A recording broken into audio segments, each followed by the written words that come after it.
Clash Royale has gained a reputation for delivering updates that seem increasingly worse each time. On the surface, it looks like poor design, bad balance, and a long-term threat to the game. But in reality, these updates are deliberate. Supercell understands how players react, how audiences behave, and how attention cycles work, and they use that knowledge to drive engagement, spending, and long-term retention in ways that aren't immediately obvious.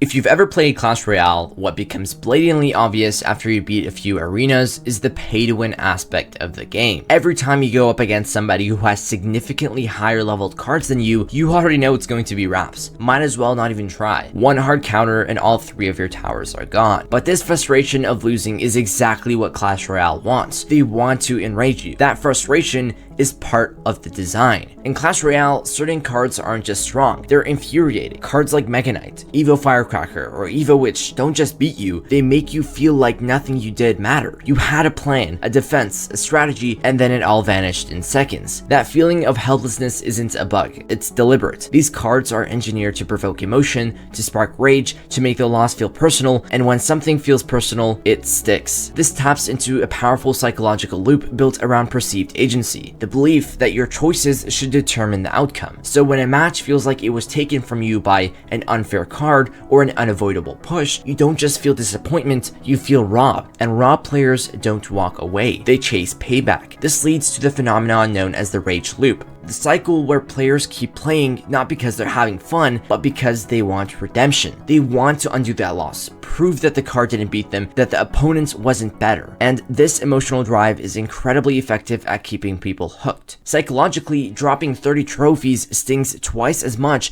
as gaining 30 satisfies. So when you lose to something you hate, the emotional impact doubles. That push to correct the mistake, to fix what went wrong, overrides logic and comfort. You queue up again and again and again. At this point, the pattern becomes clearer. Clash Royale intentionally releases overpowered cards or shifts balances in ways that disrupt the existing meta. These changes introduce controlled instability, which serves 2 strategic purposes. First, players who suddenly start losing feel driven to readjust, experiment, and chase redemption within the new environment. Second, that same frustration nudges some players towards shop offers that promise faster progression or access to newly dominant cards. Whether players choose to grind for recovery or spend for convenience, Supercell benefits either way from the increased activity and the heightened demand created by each imbalance. Speaking of shop offers, the shift in pricing has become impossible to ignore. Ever since the cost of Pass Royale went up, the rest of the shop followed. Emotes, chests, banners, progression packs, everything now carries a noticeably higher price tag. Opening Clash Royale no longer feels like launching a game.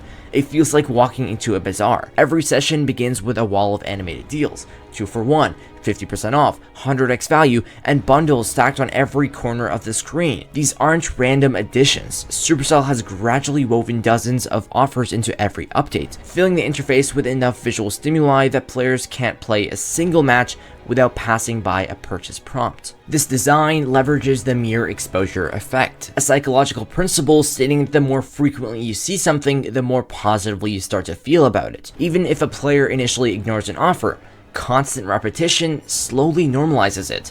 Over time, previously absurd prices begin to feel reasonable simply because they've been seen 100 times. Another subtle technique at play is the use of micro price increases. Instead of raising costs dramatically, Supercell nudges them upward in small increments. Behavioral economics show that consumers rarely react strongly to tiny price jumps, especially in digital spaces where money feels abstract. This creates what's known as a consumer blind spot. Players register that prices are higher, but not high enough to trigger a full refusal. The result is high revenue without a proportional drop in purchases. Competitive players face an even harsher version of this pressure. To stay relevant in top ladder or tournaments, pros often feel forced to upgrade cards to level 15 and now 16 just to compete. When the meta shifts or new cards drop, high-skill players can't rely on strategy alone. They need the raw stats. That means more gold, more books, more magic items, and sometimes more spending. Even if they never buy direct shop offers,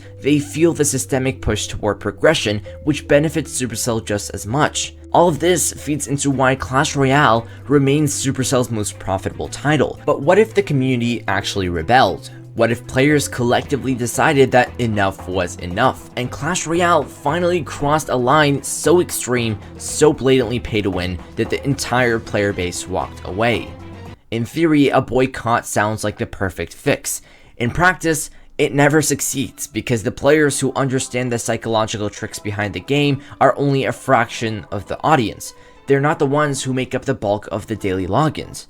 The reality is that Clash Royale's largest demographic is much younger, and younger players don't process pay-to-win mechanics as exploitation. They see them as shortcuts or exciting new content.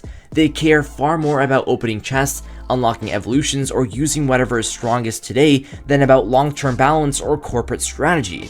If something is overpriced or unfair, many simply turn to the easiest solution: ask a parent for money. In other words, the people most affected by bad updates are not the ones who determine the game's longevity. Streamers like Jinxie amplify this dynamic. His explosive popularity has pushed Clash Royale into a new peak of relevance, bringing millions of children into the game overnight.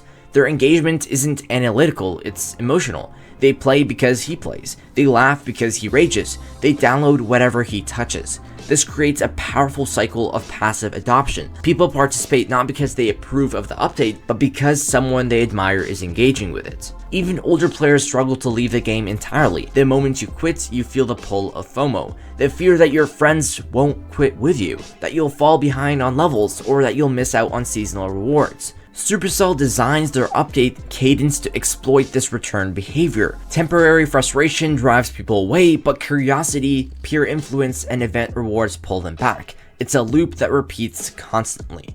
First, a new card, nerf, or price tweak breaks the status quo.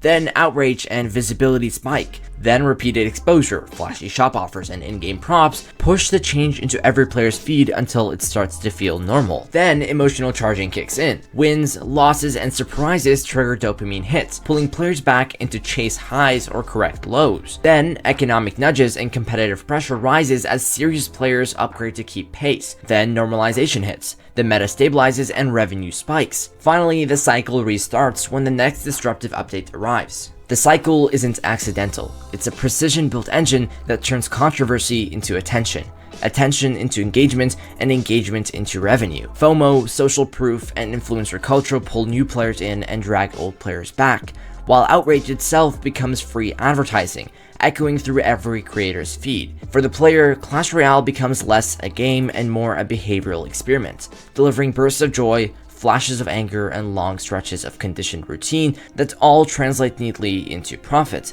And in this system, updates don't need to be good. They only need to be loud. Drama sparks curiosity, curiosity fuels return traffic, and return traffic pays for the next disruption. Any hope of a mass boycott collapses under one truth: the machine is self-repairing, thriving on resistance and feeding on emotion. The loop is relentless and it keeps spinning as long as players supply the energy.